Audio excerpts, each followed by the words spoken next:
everybody, this is Alchemist2 and I'm back again with another series review.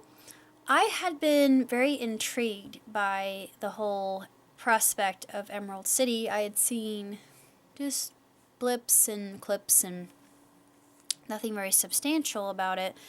But being a big fan of The Wizard of Oz, I thought, alright, I'll bite, see what this is all about. And TTR told me it was directed by a man named Tarsem, who has done films like Selfless and Mirror Mirror, and I hadn't seen Mirror Mirror because I was really big into Snow White and the Huntsman, which I absolutely loved. His version was more Hindi, and I saw the clip of, I Believe in Love, the end theme, and it was extravagant. I thought, oh, yeah, this is what I've always wanted. My life is now complete. But Tarsem is Indian, so of course his his ending would be done like a Hindi film, and you can see why. It's just everything about it is sumptuous, and the camera angles in and of themselves, especially in Emerald City, they just blew me away. The panorama, the background that this is filmed in was just utterly breathtaking and amazing. I just was at a loss for words in many of the scenes, and like the Wicked Witch of the East, I thought that her ability, as well as being incredibly sinister, was also very unique in the way that Dorothy actually received the gauntlets was intriguing as well, and the inhabitants, the Freelanders, they're not called Munchkins, they're a little bit different, and I thought,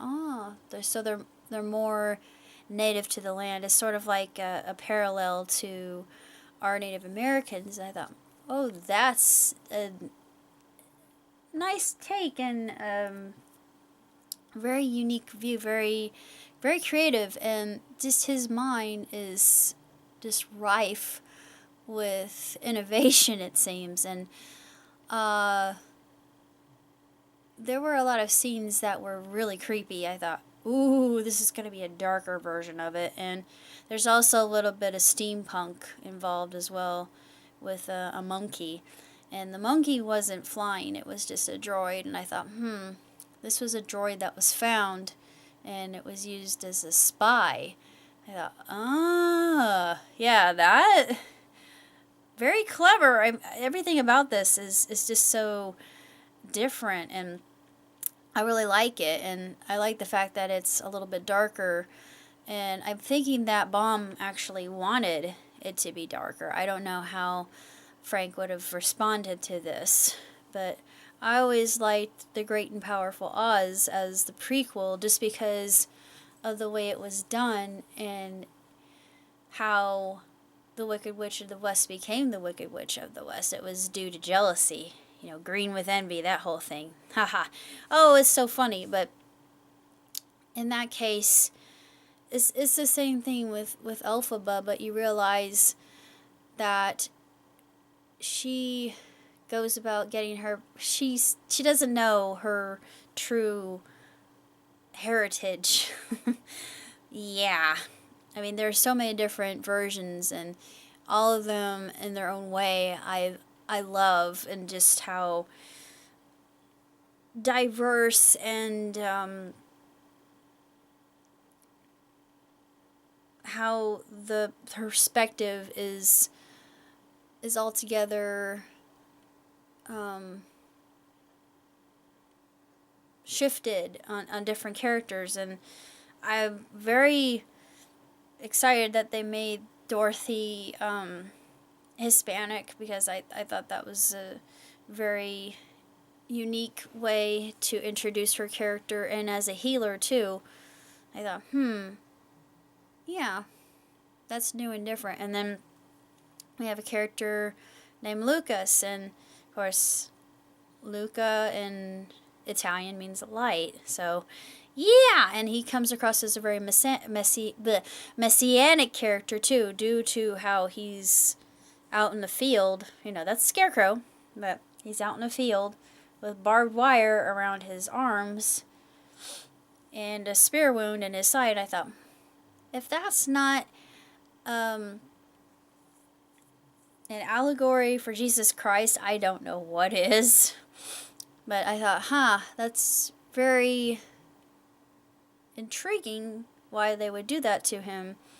And they also gave him a sword. Of course, in Revelation, if you've read Revelation, you know Jesus doesn't come back as the meek shepherd that he was when he arrived the first time. He'll come back riding a white horse as a conqueror. Oh, yeah. I'm sure that this particular director has studied his biblical passages. Sorry. But personally, I thought this was the most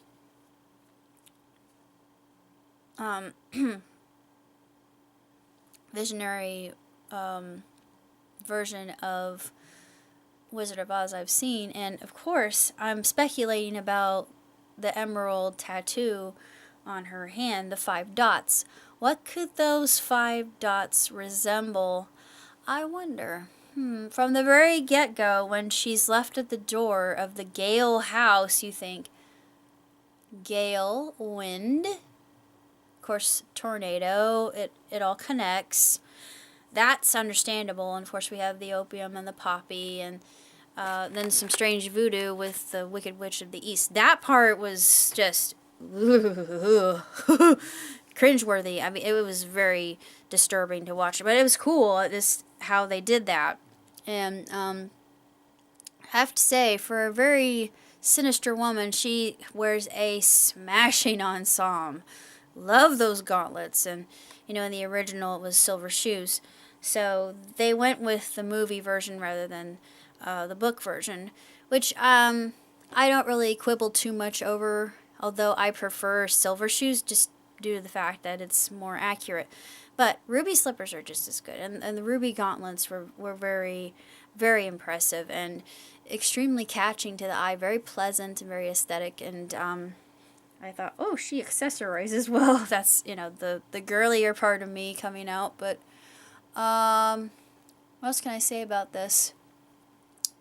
I'm interested in seeing what happens next, definitely, and also thought it was so funny that Toto in their language means dog, and it was a German Shepherd. I thought, reimagining. We have to make him tougher in this world. Of course, that makes sense due to where she is. And there was another scene that I really quite enjoyed where she says they're going to actually find their way, and she says, I want to go around it. And I think it would be faster that way. And of course, her guide says, oh no, through. We go through. And I said, while I'm watching it, Dorothy, these are the indigenous peoples of the land, and they know every nook and cranny of it. You better listen to what they say, or else you're going to get lost, girl. Yeah. So hopefully, she does. We all know that she went on there, followed his lead. And I don't know, I'm wondering what the budget for this was, because it's so much like a film, it's not even funny. It's just the scenery, it's just absolute poetry in motion. Is nothing short of art. And especially when we meet our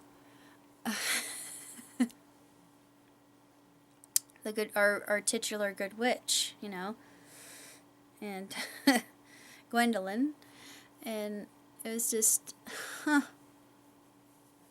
I'm curious, very, very curious. I have a lot of theories behind Scarecrow too, and my theory on Scarecrow is maybe he was once a soldier for Oz, and he did something that was unpardonable that led to him being exiled and crucified.